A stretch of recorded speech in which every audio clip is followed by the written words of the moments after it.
ये है लियारी, कराची का सबसे पुराना, सबसे गरीब और सबसे बदनाम इलाका।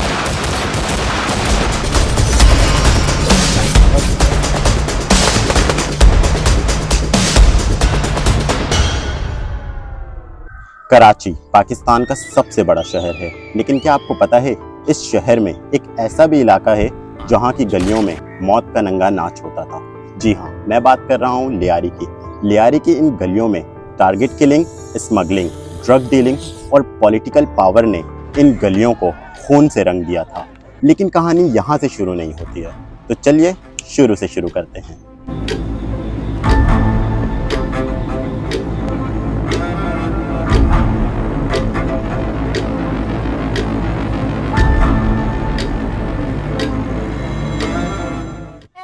लियारी आज से 150 साल पहले वजूद में आया, जब यहाँ पर सिंधी और बलूचियों का राज हुआ करता था। फिर अफ्रीकन कबीले के कुछ लोग यहाँ पर आए और वो भी आबाद होना शुरू हुए। और आज आपको लियारी में हर कौमियत के लोग मिलेंगे, लेकिन अक्सरियत यहाँ पर सिंधी और बलूचियों की है। तो चलिए मैं आपको घुमाता हूँ पूरा लियारी। तो यहाँ से शुरू होता है हमारा लियारी, 2 तीर के निशानों के साथ। लेकिन उससे पहले मैं आपको बता दूं लियारी की 4 सबसे खास बात। नंबर 1, लियारी की गलियां बहुत पतली हैं और बहुत गंदी हैं। नंबर 2, लियारी में आपको हर घर के बाहर पीपल्स पार्टी का पोस्टर या झंडा जरूर मिलेगा। नंबर 3, लियारी में फुटबॉल का बहुत क्रेज है। और नंबर 4 और सबसे खास बात, लियारी में गैंग वॉर होता था। मतलब gang war, target killing, smuggling, drug dealing, यूं समझ लो कि जितने बुरे काम हैं वो सब लियारी में होता था। तो सबसे पहले मैं लियारी की गलियों को एक्सप्लोर करूंगा, फिर लियारी के फुटबॉल के बारे में बात करूंगा और सबसे आखिर में लियारी के गैंग वॉर के बारे में बात करूंगा। तो चलो बगैर टाइम ज़ाया किए लियारी की गलियों में घुसते हैं। लियारी की गलियां इतनी पतली हैं कि यहाँ पर रिक्शे और एम्बुलेंस जैसी चीज़ें आ ही नहीं सकती हैं। और कुछ गलियाँ तो इतनी पतली हैं कि अगर मैं इस तरह से खड़े हो जाऊँ तो मैं अपने दोनों हाथ तक नहीं खोल सकता हूँ। ये देखें, मतलब आप अंदाज़ा लगाएं कि कितनी पतली गलियाँ हैं यहाँ पर। लियारी में फुटबॉल का इतना क्रेज़ है कि आपको हर दूसरे गली में छोटे बड़े बच्चे सिर्फ फुटबॉल खेलते हुए नज़र आएंगे, जबकि लियारी में कोई ख़ास ग्राउंड या फिर स्टेडियम नहीं है। लेकिन उसके बावजूद लियारी की गलियों में इतना टैलेंट है कि मैं आपको क्या बताऊं। आपको लग रहा होगा कि मेरे पीछे सिर्फ बच्चे चल रहे हैं, लेकिन ऐसा नहीं है। ये बच्चे नहीं है, ये हमारी आने वाली जनरेशन है। तो चलिए मैं आपको दिखाता हूँ कि ये खेलते कैसे हैं। यहाँ के बच्चे पत्थर रखकर फुटबॉल खेलते हैं, ना कोई फैसिलिटीज़ ना ग्राउंड, लेकिन फिर भी इन इलाकों से रोनाल्डो और मेसी जैसे प्लेयर निकलते हैं जो इंटरनेशनल लेवल पर खेलते हैं। तो ऐसा है हमारा लियारी। तो आपकी क्या ख्याल है इस बारे में? ये बच्चे जितनी इनमें लगन है और जितना जज्बा है, क्या आपको नहीं लगता कि अगर इन्हें अच्छी ग्राउंड दी जाए, अच्छी फैसिलिटीज़ दी जाए, एक अच्छा कोच दिया जाए, तो पाकिस्तान के हर इलाके से एक इंटरनेशनल लेवल पे प्लेयर्स निकल सकते हैं, जैसे रोनाल्डो और मेसी।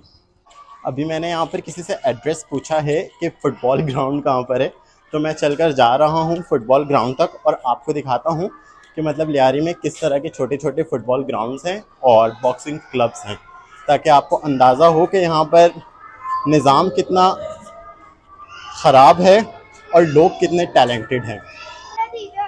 ये बच्चे जो इंतज़ार कर रहे हैं इस फुटबॉल स्टेडियम के खुलने का, किसको पता है कि क्या पता यहाँ पर आगे चल के रोनाल्डो और मेसी जैसे प्लेयर्स निकले। फुटबॉल का तो यहाँ पर इतना क्रेज़ है कि लियारी को लोग छोटा ब्राज़ील भी कहते हैं। लियारी ने पाकिस्तान को बहुत सारे इंटरनेशनल लेवल पे फुटबॉल के प्लेयर्स दिए हैं। आइए बताता हूँ कौन कौन से हैं वो। सद्दाम हुसैन, अली नवाज़ और मोहम्मद रज़ाक जैसे बड़े बड़े प्लेयर्स जो लियारी ने पाकिस्तान को तोहफे की सूरत में दिए हैं।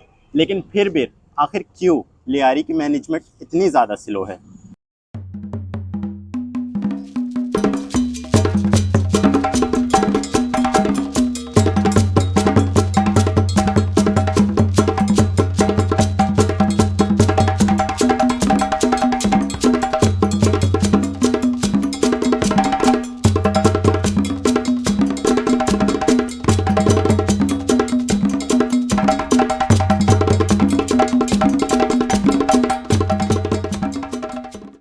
मैं इस वक्त ब्राज़ील में मौजूद नहीं हूँ। ये कराची का इलाका लियारी है। लियारी का ये फुटबॉल ग्राउंड इतना छोटा है कि इससे बड़े हमारे यहाँ डीएचए के बंगले हैं। खैर, यहाँ पर कई बच्चे हैं जो ट्रेनिंग ले रहे हैं और एक चीज़ जो मैंने यहाँ के बच्चों में नोट किया है, इनके अंदर जज्बा और लगन बहुत है। मैं यहाँ पर मिलूँगा मोहम्मद शहराज साहब से और मोहम्मद ज़ुबैर साहब से, जो इस फुटबॉल ग्राउंड के ट्रेनर और कोच हैं। तो चलिए मेरे साथ, मैं आपको दिखाता हूँ कि लियारी का ये फुटबॉल ग्राउंड कैसे मैनेज होता है। तो मिलते हैं मोहम्मद शहराज साहब से। अस्सलाम वालेकुम। वालेकुम अस्सलाम। सर, आपका नाम? मेरा नाम शिराज रहमानी है। मैं इस एकेडमी में हेड कोच के तर्ज पे काम कर रहा हूँ, ठीक जो है। कि मेरा अपना एक यहाँ पे एक सिस्टम बना हुआ है। एकेडमी, हमारे जो एकेडमी के ग्राउंड इंचार्ज है और हमारे एकेडमी के सरपरस्त आला है वसीम सरवाजी साहब, और हमारे साथ कोचेज़ हैं यहाँ पे जिन्होंने अडॉप्ट किया हुआ है, जिसमें ज़ुबैर कोच है, पाकिस्तान इंटरनेशनल प्लेयर भी है और उसके साथ नेशनल प्लेयर भी है, और उसके अलावा डिपार्टमेंटल प्लेयर भी है, अभी बैंक भी है, सिविल एविएशन में भी है।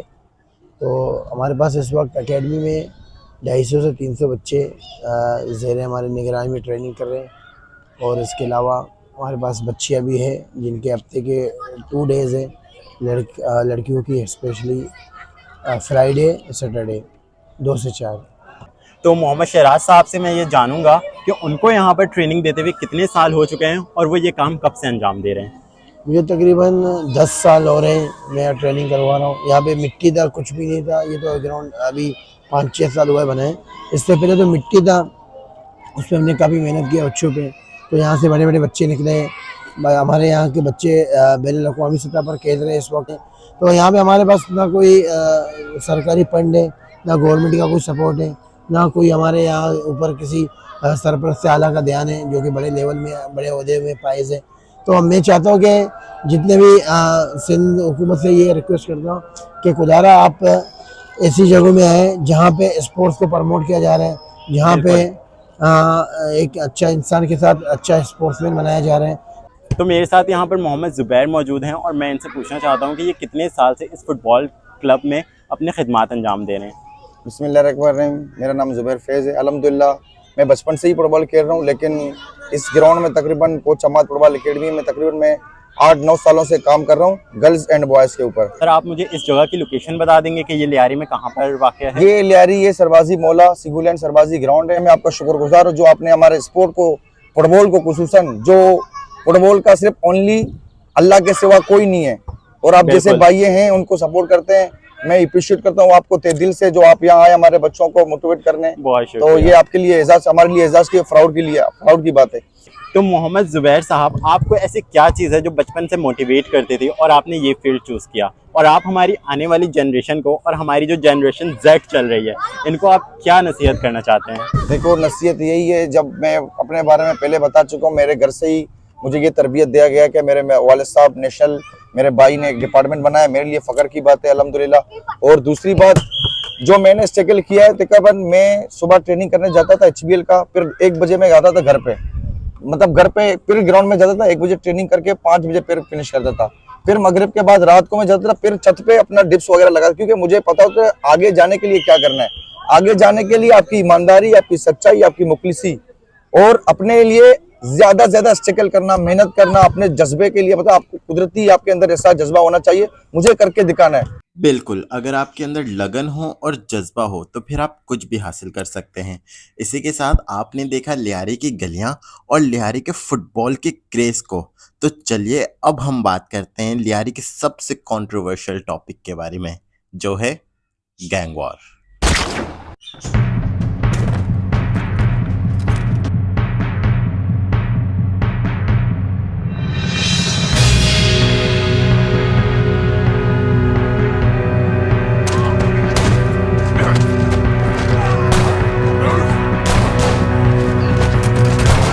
के गिरफ्तार सरबराह उज़ैर जान बलोच। उज़ैर साहब, आप अचानक से जो है वो मोस्ट वांटेड कैसे बन गए?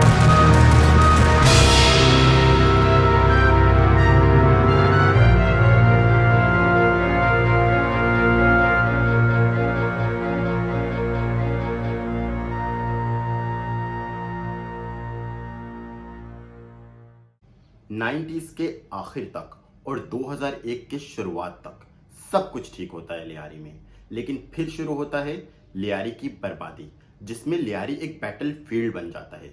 मतलब गैर जरूरी पॉलिटिकल पावर और माफियाज ने लियारी को एक जंग का मैदान बना दिया। अपना अपना राज कायम करने के लिए लियारी की गलियों में खून की नदियां बहा दी। अगर इस वीडियो में सिर्फ 1000 लाइक आते हैं तो मैं इस वीडियो को कंटिन्यू करूंगा और आपको बताऊंगा कि अरशद पप्पू कौन था, रहमान डकैत को डकैत का लक़ब क्यों मिला और उज़ैर बलोच का लियारी की गलियों में क्या दबदबा था।